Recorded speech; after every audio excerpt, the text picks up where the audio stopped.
Online classes में आप सभी का स्वागत है। 12th की केमिस्ट्री में हम स्टार्ट कर रहे हैं। आज न्यू चैप्टर है कोऑर्डिनेशन केमिस्ट्री, उप सह संयोजी योग। ये हमारा लेसन है, लेसन नंबर 9 है, जिसका नाम है उप सह संयोजी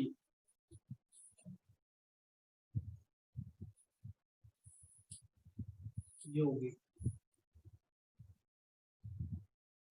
उप सह संयोजी यौगिक, ये चैप्टर का नाम है, जो कि नवा चैप्टर है, लेसन नंबर 9। और आरबीएससी एग्जाम जो होता है अपना मेन बोर्ड का 12th क्लास का, उसके अंदर ये 3 नंबर का आता है। इसकी जो मार्किंग है वो 3 नंबर की होती है, यानी 3 नंबर के क्वेश्चन यहाँ से आते हैं। और वो क्वेश्चन कैसे कैसे आते हैं वो हम जैसे चैप्टर चलता जाएगा हम बात करते जाएंगे कि इस तरह से यहाँ से क्वेश्चन पूछा जाता है। ठीक है, तो स्टार्ट करते हैं उपसय संयोजी यौगिक को। तो उसमें क्या होता है, उपसय संयोजी यौगिक में हमें सबसे पहले लवण के बारे में पढ़ना होगा।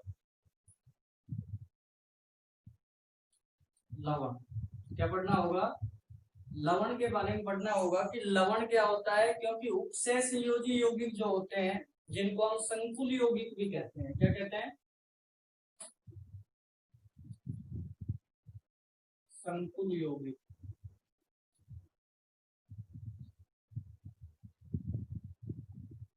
ये एक तरह के लवण ही होते हैं। क्या होते हैं? तो देखो, सबसे पहले सिंपल सी हम बात देखें कि लवण क्या होता है।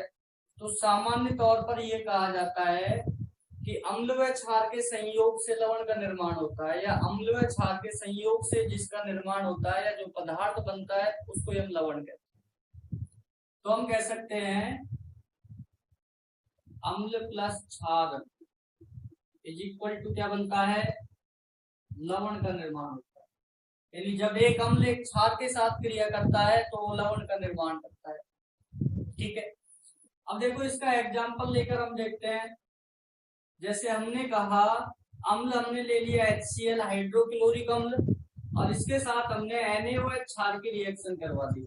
इसकी NaOH क्षार की रिएक्शन करवा दी, तो इससे क्या होगा, एक लवण बन जाएगा जिसको हम NaCl कहते हैं। क्या बन जाएगा? NaCl लवण बन गया। अब इस NaCl लवण के साथ जल भी बढ़ेगा, लेकिन मेन चीज है हमारी NaCl का निर्माण, जो कि एक लवण है। क्या ये लवण है, जिसको हम साधारण नमक भी कहते हैं। साधारण नमक या टेबल सॉल्ट भी कहते हैं। ठीक है, तो ये क्या है, NaCl एक लवण है जो कि अम्ल और क्षार की क्रिया से बना। क्लियर? अब देखो लवण की बात की हमने, तो ये लवण जो है क्या हुआ, अम्ल और क्षार की क्रिया से जो बनता है वो लवण होता है। एग्जाम्पल हमने लिया HCl हाइड्रोक्लोरिक अम्ल की क्रिया NaOH से जब कराई जाती है तो NaCl का निर्माण होता है, जिसे हम साधारण नमक भी कहते हैं, जो खाने का नमक है, जिसका फॉर्मूला NaCl है, और जो कि ये क्या है, लवण है। क्या है? अब देखो ये जो लवण है इसका भी आगे क्लासिफिकेशन है, आगे देखें हम कि लवण जो है कितने प्रकार के होते हैं, किस तरह से क्या होता है। तो यहाँ पर हम बात करते हैं कि लवण जो है इनके भी प्रकार हैं। तो देखते हैं हम इसको आगे।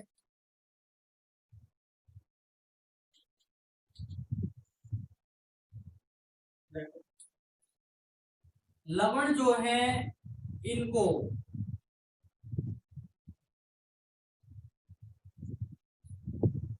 हम ऐसे बांट सकते हैं,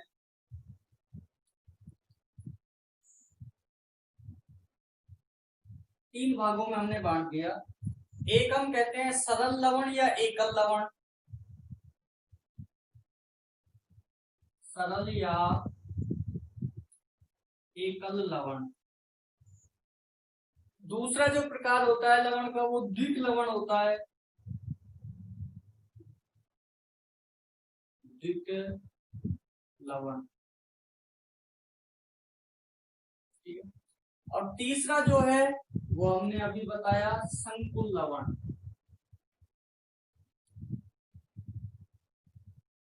या इसका एक और नाम है, हम इसको जटिल लवण भी कह सकते हैं। संकुल जो है वो जटिल होते हैं, जटिल लवण। ठीक है, तो लवण हमारे पास तीन प्रकार के हो गए। एक तो सरल लवण हो गया जिसको हम एकल लवण भी कहते हैं, दूसरा नाम। दूसरा हमारे पास द्विक लवण हो गया, और तीसरा हमारे पास संकुल लवण या क्या हो गया, जटिल लवण हो गया, जो कि कोऑर्डिनेशन कंपाउंड होते हैं, जो चैप्टर का नाम। अब देखो एकल लवण क्या होते हैं, एकल या सरल लवण जो होते हैं। एकल या सरल लवण से मतलब होता है जिसमें दो आयन उपस्थित होते हैं। कितने? दो आयन। और दो आयनों में ये भी निश्चित है कि एक धनायन होगा और एक ऋण आयन होगा। ठीक है, तो जैसे हम एग्जांपल्स की बात करें यहाँ पे सरल लवण के अंदर, तो हम कहते हैं जैसे अभी हमने एक बनाया था NaCl, इसके अंदर दो ही आयन है, एक धनायन है और एक ऋणायन है, तो ये सरल लवण का उदाहरण हो गया। या हम यहाँ पर लिखते हैं कॉपर सल्फेट, इसमें भी क्या है, दो ही आयन है। हम यहाँ पर लिखते हैं सिल्वर नाइट्रेट NO3। मैं यहाँ पर लिख देता हूँ कैल्शियम क्लोराइड, ये भी एक सरल लवण हो गया, एक धनायन है और एक ऋणायन है। संख्या ज्यादा कम हो सकती है लेकिन धनायन और ऋणायन ही होगा। ठीक है, दो आयन होंगे। इसके अलावा आप ले सकते हो जैसे यहाँ पे MgSO4 magnesium sulphate, magnesium sulphate. ठीक है, तो ये क्या है, सारे सरल लवण की श्रेणी में आते हैं। क्या है, सरल लवण है ये, जिनको हम एकल लवण भी कहते हैं। और एकल लवण क्यों कहते हैं, क्योंकि इनमें दो आयन उपस्थित होते हैं। क्या है, दो आयन, या हम कह सकते हैं दो प्रकार के आयन से, एक प्रकार धनायन होगा और एक ऋणायन। ठीक है, अब यहाँ पर कहा जाए, जैसे आपसे कह दिया, बताइए सिल्वर क्लोराइड AgCl किस प्रकार का लवण है। ये भी एक एकल लवण है या सरल लवण की श्रेणी में आता है। ठीक, अब बात करते हैं मेन जो आता है हमारा, ये थोड़ा सा इंपॉर्टेंस रखता है, द्विक लवण जो है। द्विक इसके नाम से स्पष्ट हो रहा है, द्विक मीन्स दो, द्विक मीन्स दो और लवण मीन्स लवण, यानी कि ऐसा लवण जो दो एकल लवणों से मिलकर बना होता है, द्विक लवण कहलाता है। क्या कहलाएगा, द्विक लवण। तो हम यहाँ डेफिनेशन भी लिख सकते हैं, दो या दो से अधिक, दो या दो से अधिक एकल लवणों के द्वारा निर्मित लवण क्या कहलाएंगे, एकल लवण, सॉरी, निर्मित जो लवण है वो द्विक लवण कहलाते हैं।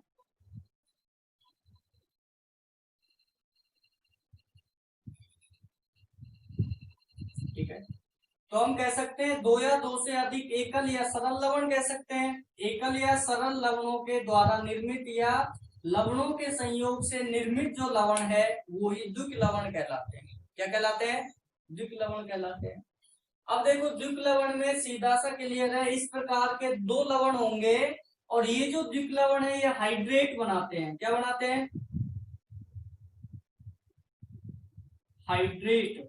हाइड्रेट का मतलब होता है उनके साथ जल के अणु जुड़े हुए होते हैं। क्या होते हैं, जल के अणु जो है वो जुड़े हुए होते हैं।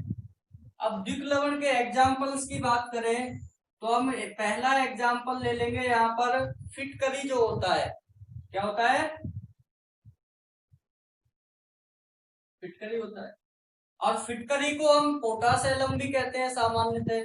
क्या कहते हैं, पोटास एलम। ठीक है, तो देखो जैसे इसका नाम है पोटास एलम, इससे इसका फॉर्मूला बन जाता है, सूत्र बन जाता है। तो देखो इसका जब सूत्र की बात करें, द्विक लवण जो पोटास एलम है, इसका सूत्र क्या होगा, देखो पोटास, पोटास मीन्स पोटेशियम, तो हम यहाँ पर इसका फॉर्मूला लिखते हैं K2SO4 पोटेशियम सल्फेट। और यहाँ पर होगा दूसरा लवण एलम, एलम मीन्स एल्यूमिनियम का सल्फेट होगा, Al2SO4 का होल थ्राइस। एक पोटेशियम पर +1 है तो यहाँ पर -2 तो 2 होंगे। यहाँ पर एक एल्यूमिनियम पर +3 होता है तो यहाँ पर SO4 क्या है, 2 एल्यूमिनियम है तो +6, तो +6 को बैलेंस करने के लिए -6 चाहिए, तो एक SO4 पर -2 होता है तो 3 पर -6। यहाँ पर हाइड्रेट फॉर्म में 24 H2O होता है। कितना होता है? 24 H2O। तो यही सूत्र होता है हमारा फिटकरी या पोटास एलम का, K2SO4 Al2SO4 डॉट 24 H2O। ये हाइड्रेट का फॉर्म है क्रिस्टलन जल के रूप में। अब देखो यहाँ पर K2SO4 एक एकल लवण है और Al2SO4 का ऑल्थराइज भी एक एकल या सरल लवण है। तो द्विक मीन्स दो सरल लवण के संयोग से ये बना हुआ है, जिसमें एक K2SO4 है और दूसरा Al2SO4 का ऑल्थराइज है। ये यहाँ पर 24 जल के अणुओं के साथ क्रिस्टलन रूप में यानी हाइड्रेट बनाए हुए। क्या है? हाइड्रेट। ठीक है। दूसरे एग्जाम्पल की बात करें इसकी, तो इसका जो दूसरा एग्जाम्पल होता है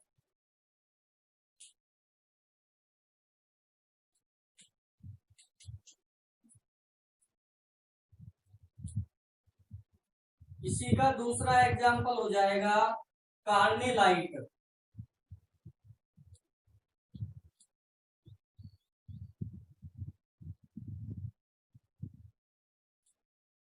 कार्नेलाइट ये भी एक द्विक लवण का एग्जाम्पल होता है।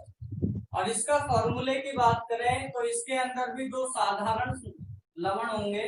जैसे हम कहें कार्नेलाइट का फॉर्मूला अपना हो जाएगा KCl MgCl2 dot 6H2 dot 6H2। ये कार्नेलाइट हो जाएगा जिसमें KCl एक साधारण है, MgCl2 दूसरा साधारण है। तो ये हो गया कार्नेलाइट। तीसरा जो एग्जाम्पल की बात करते हैं, तीसरा एग्जाम्पल हमारा होता है मोहर लवण। मोर लवण, इसको मोर लवण भी कहते हैं, जो कि टाइट्रेशन प्रैक्टिकल में काम आता है। 11th क्लास में हमने किया हुआ है जब प्रैक्टिकल्स किए थे कि मोर लवण क्या होता है, और जब रिकॉर्ड बनाया था तब भी बार बार आया था। इसको शॉर्ट में FAS भी कहते हैं। क्या कहते हैं? FAS, जिसका फुल फॉर्म क्या हो जाएगा? फुल फॉर्म हो जाएगी इसकी ferrous ammonium sulphate. Ferrous ammonium sulphate FAS का फुल फॉर्म हो गया। बार बार जब रिकॉर्ड बनाया था आया था, जो कि 12th में भी काम आता है टाइट्रेशन के अंदर। फेरस अमोनियम सल्फेट, जिसको मोहर लवण कहते हैं या मोर लवण कहते हैं, ये भी एक द्विक लवण होता है। और इसकी अगर सूत्र की बात करें मोहर लवण की, तो क्या फॉर्मूला हो जाएगा? इसका फॉर्मूला हो जाएगा FeSO4 और यहाँ पर होता है फेरस, दूसरा है अमोनियम NH4 का होल ट्वाइस SO4। नाम से देख लो, फेरस अमोनियम सल्फेट, यानी फेरस का सल्फेट है, अमोनियम का सल्फेट है, और इसके साथ भी वही हाइड्रेट फॉर्म में 6H2O होगा। तो ये इंपॉर्टेंट फॉर्मूला है जो कि प्रैक्टिकल में, प्रैक्टिकल एग्जाम्स होते हैं तब भी आता है, और वाई में कई बार एग्जामिनर जो आता है प्रैक्टिकल के लिए बाहर से, वो पूछ लेता है कि किस किस के बीच टाइट्रेशन करवाई। आप कहोगे FAS KMnO4 के बीच, तो आपसे कहा FAS का पूरा नाम क्या है? Ferrous ammonium sulphate. आपसे कहा फेरस अमोनियम सल्फेट या मोर लवण जो है उसका सूत्र क्या होगा? FeSO4 NH4 का whole twice SO4 dot 6H2। ठीक है। आपसे कहा ये किस प्रकार का लवण है? साधारण है, एकल है, कॉम्प्लेक्स है, तो हम कह सकते हैं ये द्विक लवण है। कैसा है? द्विक लवण। ठीक है। अब देखो, ये जो द्विक लवण होते हैं, यहीं पर हम बात कर लेते हैं इनके स्थायित्व के बारे में। आपसे कहा जाए कि द्विक लवण जो है वो ठोस अवस्था में स्थायी होते हैं, जबकि जलीय विलयन या जलीय अवस्था में स्थायी होते हैं। क्यों?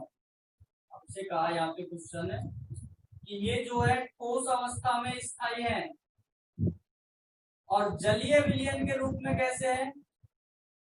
अस्थायी है। क्या है, अस्थायी। तो इसका कारण हम बता सकते हैं कि ठोस अवस्था में जो द्विक लवण होता है वो आयनित नहीं हो पाता है। क्या नहीं हो पाता है, आयनित नहीं हो पाता है, जबकि जलीय अवस्था में ये क्या है, आयनित हो जाते हैं। क्या हो जाते हैं, आयनित हो जाते हैं, यानी ठोस अवस्था में स्थायी है क्योंकि आयनन नहीं हो पाता है, आयनन नहीं हो पाता है। और जलीय अवस्था में क्या है,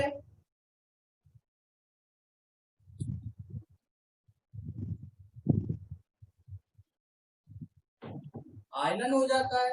और जब आयनन हो जाएगा तो इसका मतलब क्या है, ये अस्थायी होंगे, टूट जाएगा। जब आयनन हो जाएगा द्विक लवण का तो आयनन हो जाएगा, फिर टूट जाएंगे, ये सीधी सी बात है।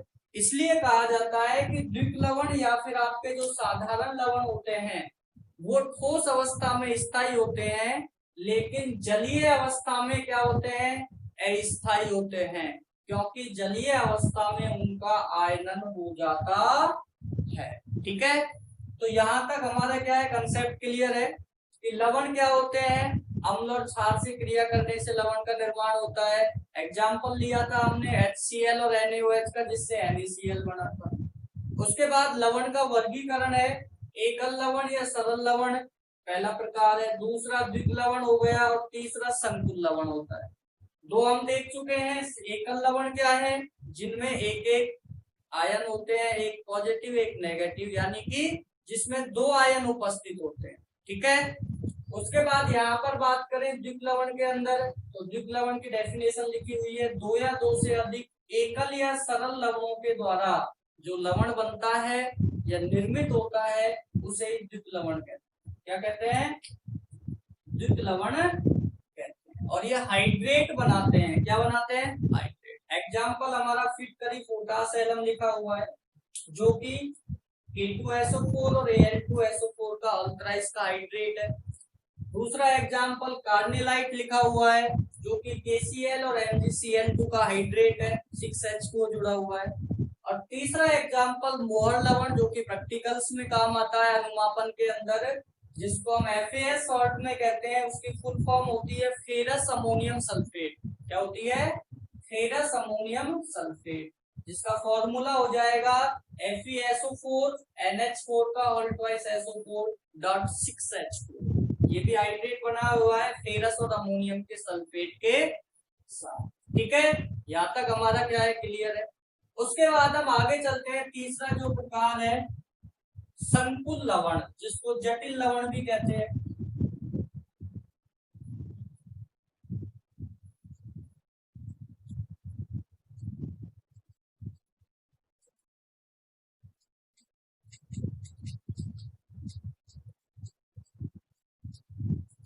देखो ये क्या होता है, इसके बारे में पढ़ लेते हैं।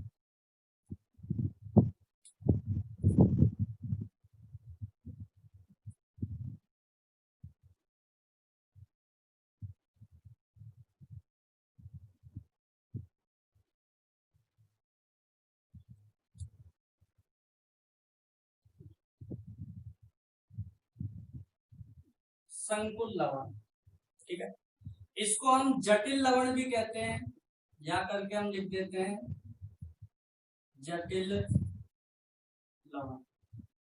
ठीक, अब देखो संकुल लवण, ये इसका दूसरा नाम है जटिल लवण है। अब ये क्या होता है, किस तरह से बनता है, वो सब हमें देखना है। तो देखो संकुल लवण का जो निर्माण होता है वो किसी साधारण या एकल लवण को जब किसी विलायक में घोला जाता है,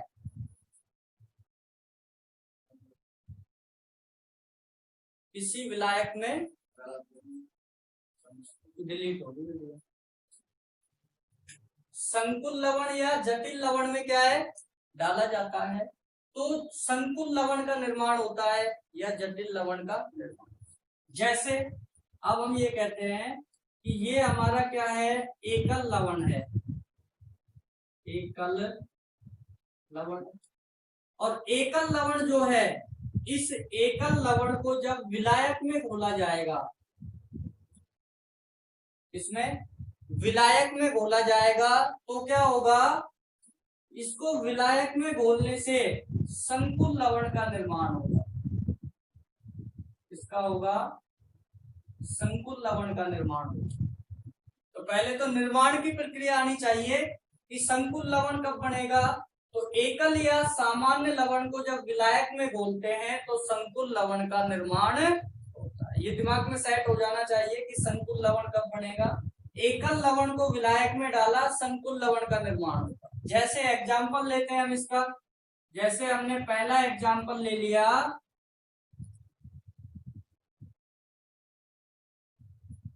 जैसे हमने कॉपर सल्फेट लिया CuSO4 और कॉपर सल्फेट को हमने अमोनिया विलायक में डाल दिया। किसमें डाल दिया? अमोनिया में डाल दिया। तो अमोनिया हमारा विलायक हो गया और CuSO4 कॉपर सल्फेट एकल लवण हो गया। ठीक है, उसके नीचे लिखा हुआ। अब इससे जो संकुल बनेगा वो क्या बनेगा, कॉम्प्लेक्स, वो देख लेते हैं। तो देखो यहाँ पर CuNH3 का होल 4, NH3 का होल 4, और यहाँ पर जो आवेश है वो क्या आ जाएगा, -2। क्या आ जाएगा, -2। ठीक है, अब यहाँ पर ये आवेश आ गया -2, माइनस नहीं +2 आएगा ये।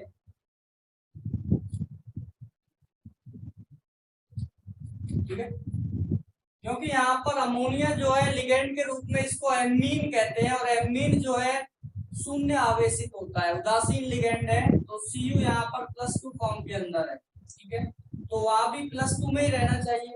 अब इसको बैलेंस करें, एक कॉपर है और 4 अमोनिया है, तो यहाँ पर 4 लगा देंगे। क्या लगा देंगे, 4। बैलेंस रिएक्शन हो गई। तो ये हमारा एक संकुल लवण का निर्माण हो गया। क्या हो गया, संकुल लवण बन गया। अब यहाँ पर देखो ये +2 है, इसको यदि मैं यहाँ से हटा देता हूँ और इसको पूर्ण रूप से बैलेंस करें रिएक्शन को, तो एक SO4 पर -2 होता है। कितना होता है, एक SO4 पर -2 होता है। तो यहाँ पर SO4 लिख देंगे। क्या लिख देंगे, SO4 आ जाएगा।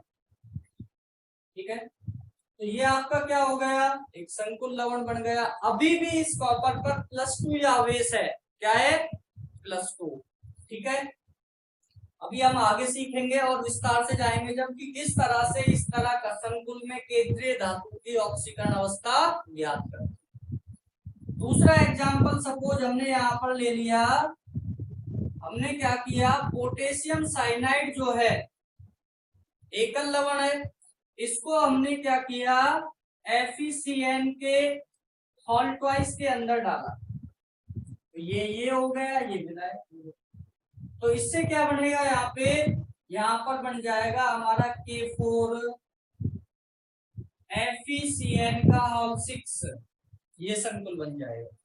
अब देखो वहां पर CN 6, तो 2 तो यहाँ पर है, 4 यहाँ बनाने, तो इसके आगे 4 लगा देंगे।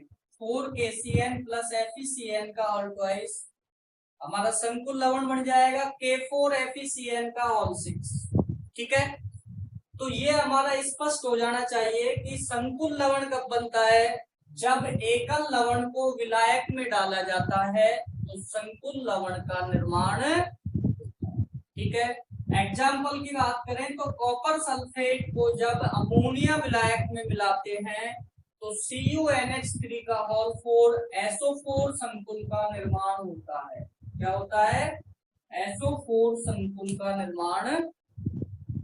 दूसरे एग्जाम्पल की बात करें, KCN प्लस FeCN का होल ट्वाइस, इसको विलायक में डाला तो K4 FeCN का होल 6 बन जाता है। क्या बन जाता है, K4 FeCN का होल 6 का निर्माण। यहाँ तक क्लियर है सबको कि कैसे बनता है, कौन कौन से उदाहरण से हमने इसको समझा। ठीक है, अब देखो, अब इससे ही संबंधित कुछ और बातें देखते हैं कि जो संकुल लवण है उसमें क्या क्या होता है और किस तरह से उसको समझा जाता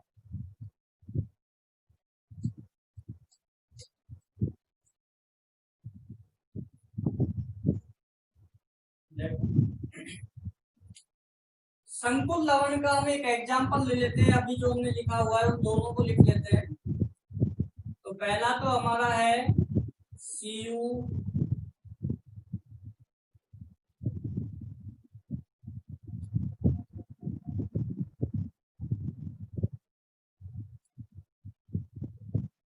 NH3 का होल 4 SO4, और दूसरा एग्जाम्पल हमारा है, इधर लिख देता हूं मैं, K4 FeCN का होल 6। ये दो उदाहरण है हमारे पास, ठीक है। अब देखो दोनों ही संकुल लवण है। आपको ये ध्यान रखना है कि संकुल लवण में क्या क्या होता है। एक तो होता है समन्वय मंडल। क्या होता है? एक तो समन्वय मंडल होता है और एक होता है आयन मंडल, या जिसको हम आयनिक परिमंडल भी कहते हैं। तो देखो यहाँ पर ये जो बड़े कोष्टक में लिखा हुआ है, ये पूरा इस बड़े कोष्टक में जो लिखा हुआ है, इसको हम समन्वय मंडल कहते हैं। समन्वय मंडल, ठीक है। और दूसरा जो यहाँ पर ये लिखा हुआ है, इसको हम आयनिक मंडल कहते हैं। आयनिक मंडल, ठीक है। और ये जो आयनिक मंडल है पहले उदाहरण में, ये ऋणायनिक है। कैसा है? ऋणायनिक, यानी इस पर कैसा आवेश है? माइनस, इसलिए ये आयनिक मंडल ऋणायनिक है। दूसरी ओर बात करें तो बड़े कोष्टक के अगर बाईं ओर कोई आयन लिखा हुआ है, कुछ लिखा हुआ है, तो वो होता है, वो भी आयनिक मंडल में ही आता है, आयनिक मंडल। लेकिन ये जो है ये धनायनिक है। क्या है ये धनायनिक है। और बाकी जो बड़े कोष्टक में लिखा हुआ है, उसको पूरे को FeCN के ऑल 6 को हम कहेंगे समन्वय मंडल। समन्वय मंडल, ठीक है। तो देखो संकुल लवण में हमने देखा कि दो मंडल होते हैं, दो भाग होते हैं संकुल लवण के। एक समन्वय मंडल होता है, दूसरा आयनिक मंडल होता है। सब संकुल में मिलेगा। अब देखो समन्वय मंडल जो बड़े कोष्टक के अंदर होता है, पूरा बड़ा कोष्टक जो है जिसमें धातु और लिगेंड यानी CuNH3 का ऑल 4, ये पूरा, इसको समन्वय मंडल। और जो बड़े कोष्टक के बाहर लिखा होता है, चाहे वो बाईं तरफ हो या दाईं तरफ हो, अगर दाईं तरफ है तो वो ऋणायनिक आयनिक मंडल होगा, और वो यदि क्या है बड़े कोष्टक के बाईं ओर है लेफ्ट साइड में, तो वो आयनिक मंडल होगा और वो धनायनिक होगा। कैसा होगा? धनायनिक होगा। ठीक है, यहाँ तक स्पष्ट हो गया। अब देखो संकुल लवण में आपको जब भी कोई एक उदाहरण दिया हुआ होगा तो उसमें समन्वय मंडल जरूर लिखा होगा। क्या होगा? समन्वय मंडल। तो देखो यहाँ पर समन्वय मंडल जो है, इसमें भी क्या है, क्या क्या उपस्थित होता है वो देख लेते हैं। तो देखो यहाँ पर कॉपर जो है ये धातु है, और ये जो है यहाँ पर ये लिगेंड है। क्या है? लिगेंड है। यानी कि समन्वय मंडल के भी दो भाग होते हैं, एक धातु होता है और एक लिगेंड होता है। अब धातु क्या है? वैकेंट डी ऑर्बिटल उपलब्ध करवाता है लिगेंड के लॉन्ग पेयर को ग्रहण करने के लिए या उनको स्थान देने के लिए। अब देखो इसमें हम क्या करते हैं, धातु लिगेंड जो है इसको हम एक उदाहरण ले लेते हैं, या इसको मैं इधर लिख देता हूं। कॉपर हमारा हो गया धातु,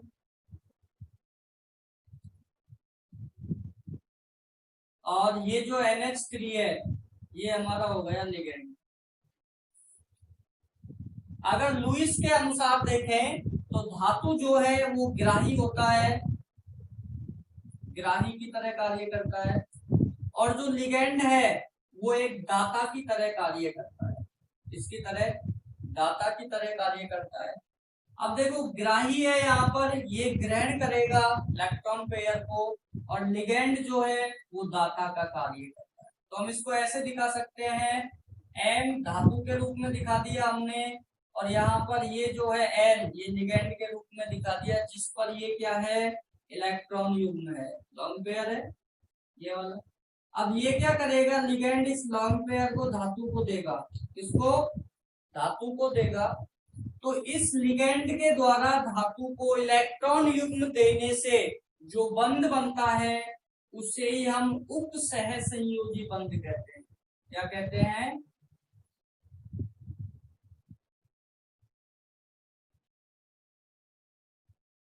उप सह संयोजी बंध कहते हैं। ठीक है,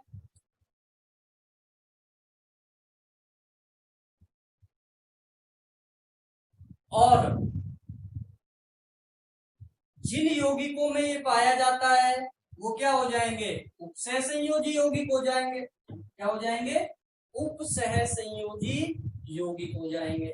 तो पहली बात तो हमें ये देखनी है कि इसकी अगर परिभाषा दे उपसह संयोजी यौगिक क्या है, तो हम क्या कह सकते हैं कि धातु और लिगैंड के मध्य, धातु और लिगैंड के मध्य उपसह संयोजी बंध उपस्थित होता है या उपसह संयोजी बंध बनता है, तो इस प्रकार बने जो यौगिक हैं उन्हें ही हम उपसह संयोजी यौगिक कहते हैं। यानी कि हम यहां लिख सकते हैं धातु व लिगैंड के मध्य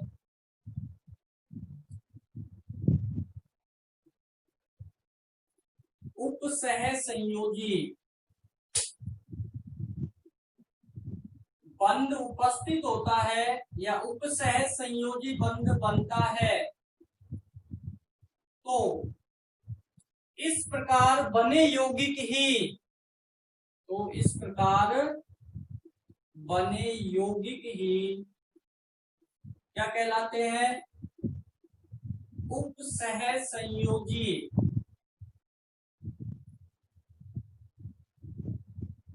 यौगिक कहलाते हैं।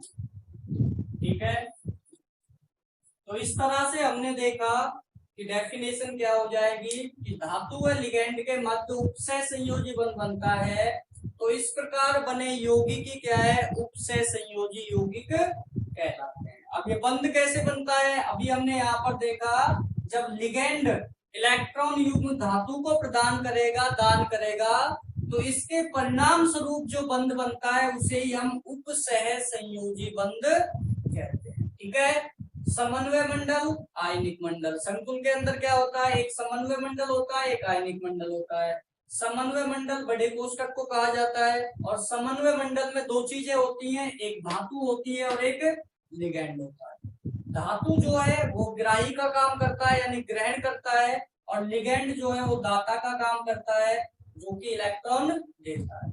अब देखो लुईस के अनुसार देखें तो दाता जो है इसको हम लुईस क्षार भी कह सकते हैं। क्या कह सकते हैं, लुईस क्षार जो दाता है, और जो ग्राही है उसको हम लुईस अम्ल कहते हैं, लुईस अम्ल हो गया। ठीक है, तो ये क्या है, संकुल लवण के बारे में देखा।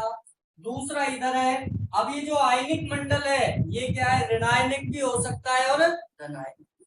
अगर बड़े कोष्ठक के दाईं तरफ कोई आयन है तो ऋणायनिक परिमंडल होगा, मंडल होगा, और यदि बाईं तरफ है जैसे K4 तो वो हो जाएगा धनायनिक। आयनिक मंडल कैसा होगा, पॉजिटिव होगा, धन होगा। दाईं तरफ ऋणायनिक और बाईं तरफ धनायनिक। बाकी वही समन्वय मंडल है, इसमें ये क्या है, धातु हो गई, और ये क्या हो गया, Cn जो है लिगैंड। ठीक है, तो ये क्या है, अपन ने देखा एकल लवण क्या होते हैं, द्विक लवण क्या होते हैं, और संकुल लवण क्या होते हैं, कैसे उनका निर्माण होता है। तो ये तीनों का हमने विस्तृत अध्ययन कर लिया, और आपको संकुल के रूप में बड़ा कोष्ठक तो हमेशा मिलेगा ही मिलेगा। क्या मिलेगा, बड़ा कोष्ठक। इनका अस्थायी और देख लेते हैं, स्थायी अस्थायी। तो यहाँ पर देखो ये जो है ठोस व जलीय, ठोस अवस्था में भी स्थायी होते हैं और जलीय अवस्था में भी स्थायी होते हैं। उसका रीजन क्या है, ये जो समन्वय मंडल है, क्या है, समन्वय मंडल जो है ये आयनित नहीं होता है। क्या नहीं होता है, आयनित नहीं होता है जल के अंदर भी। तो ये ठोस में भी स्थायी है और जलीय में भी स्थायी है। ठीक है, यानी कि अगर कहा जाए कि इसको जलीय में घोला जाए तो इसका आयनन बताइए कितने आयन प्राप्त होंगे। तो देखो यहाँ पर दो ही आयन बनेंगे, एक तो SO4-2 क्या बनेगा, एक तो SO4-2 और एक यहाँ पर Cu+2, क्या बनेगा, सॉरी Cu नहीं, ये पूरा एक साथ जाएगा, CuNH3 का होल 4 और इस पर आ जाएगा +2। तो 2 ही आयन बनेंगे। ये जो बड़ा कोष्ठक है समन्वय मंडल, ये कभी भी टूटता नहीं है, ये एक साथ ही रहता है, केवल जो बाईं या दाईं तरफ है वो आयनिक होगा। ऐसे इसका आयनन करें K4FeCN का होल 6, तो ये कैसे टूटेगा, K+4 है तो 4 लिख दिया आगे, प्लस FeCN का होल 6, कितना आवेश आ जाएगा इसके ऊपर भाई, यहाँ पर इसको क्या है, Fe जो है यहाँ पर हम देखें तो यहाँ पर +2 ऑक्सीकरण अंक में है, तो यहाँ भी K पर प्लस, यहाँ भी +2 में होनी चाहिए, तो यहाँ पर आ जाएगा -4, क्या आ जाएगा, -4। अब ये Fe जो है +2 ऑक्सीकरण अंक में, अब ये कैसे निकालते हैं, इस पे कैसे -4 आ गया, कैसे ये +2 में है, ये अब आगे सीखेंगे, ठीक है। तो ये था आज का हमारा कि लवण क्या है और उनका वर्गीकरण, की एकल, द्विक, संकुल लवण क्या होते हैं, संकुल लवण कैसे बनते हैं, उदाहरण देके हमने, और उसमें क्या क्या होता है। आयनिक 2 मंडल होते हैं, आयनिक और एक समंडल। आयनिक आपका ऋणायनिक भी हो सकता है, धनायनिक, ऋणायनिक दाईं तरफ और धनायनिक बाईं, ठीक है।